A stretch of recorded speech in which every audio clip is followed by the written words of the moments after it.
Everyone assumes Zoe Kravitz's family is perfect. But in reality, having famous parents caused her distress, shame, and insecurity. Zoe was only 5 when her parents, Lenny Kravitz and Lisa Bonet, got divorced. And with that, her stable and peaceful life came to an end. Instead of a normal childhood, the girl was torn between 2 homes and drastic lifestyles. It was the constant battle between flamboyant Lenny and shy Lisa, who took her daughter away from the Hollywood chaos. Zoe grew up with Lisa in Topanga Canyon, surrounded by wildlife. In the company of chicken and dogs, Zoe never watched TV or experienced stardom. Even at school, Lisa wanted to protect her daughter and changed her surname to Moon. But before too long, Lenny broke that serenity and protection. After multiple spontaneous visits, it was his decision to introduce Zoe to a busy world and relocate her to Miami. With her new home came drastic changes, and the young girl struggled to fit in. Impulsive vacations, breakfast with Ashton Kutcher, and movies with Nicole Kidman. A beautiful dream life, but not for Zoe. There was no tranquil heaven for the 11-year-old girl anymore. Little Zoe was a social outcast among her classmates. She felt insecure about her hair, her eyebrows, her complexion. Besides, Zoe's eccentric dad didn't make it easier for her to adapt. He would come to school events wearing funky shirts and leather pants. Zoe's peers thought her family were total weirdos. Whenever he'd come into town and pick me up from school, he would show up like in a sports car and like a netted shirt with his nipples out. It was just every time. In turn, her parents' success, popularity, and glorious status were all too damaging, and Zoe's fear of not measuring up began to grow. Kravitz said, "When your mum and dad are both so cool, but you're not, I think maybe that's where I get the idea that I'm not really cool." That has stuck with me forever. Zoe felt intimidated by her mother's beauty and the celebrity idols her father dated. She could no longer love herself, and even food became her enemy. The girl didn't feel like she could fit in anywhere, and rightfully so. Zoe was surrounded by an enormous amount of beauty and posturing. It was the beginning of the long battle with eating disorders she's been fighting ever since. She remembers thinking, "I was a chunky, perfectly normal-looking 15-year-old, and I felt short and ungainly." As her creative escape, Zoe channeled her frustrations into the one thing that had always brought her joy: acting. She tried to get on screen without her parental ties, but it was far from easy. She felt like an impostor and avoided any opportunity to mention her famous family. There was a little bit of embarrassment around what came with my last name.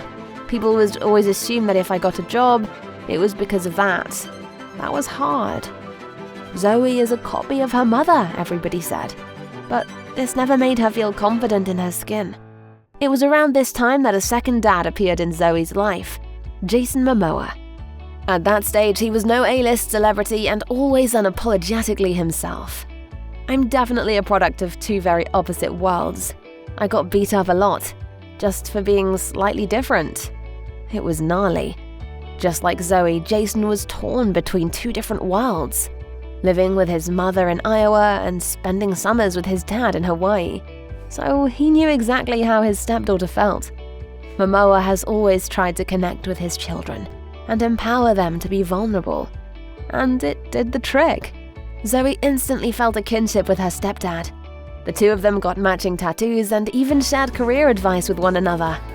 My wife gave me 3 beautiful feral kids: Zozo Bear, Lola Bear, my Lovey, and the wolf.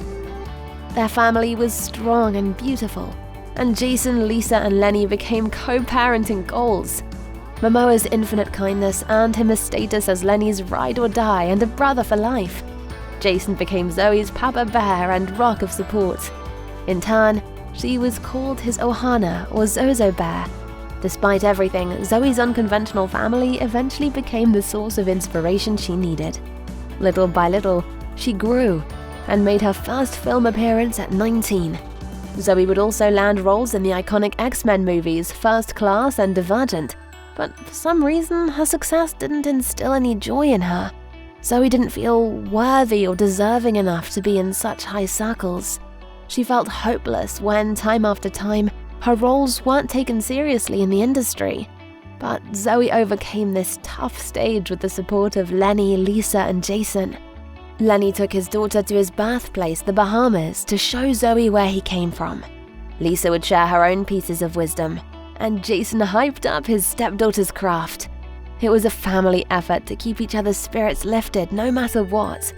Although Zoe was initially traumatized by her parents' divorce, there was a silver lining. Her second dad and their big family bond was healing. It made her see that her personality is something unique and unusual, and that she can be herself while embracing her roots and family.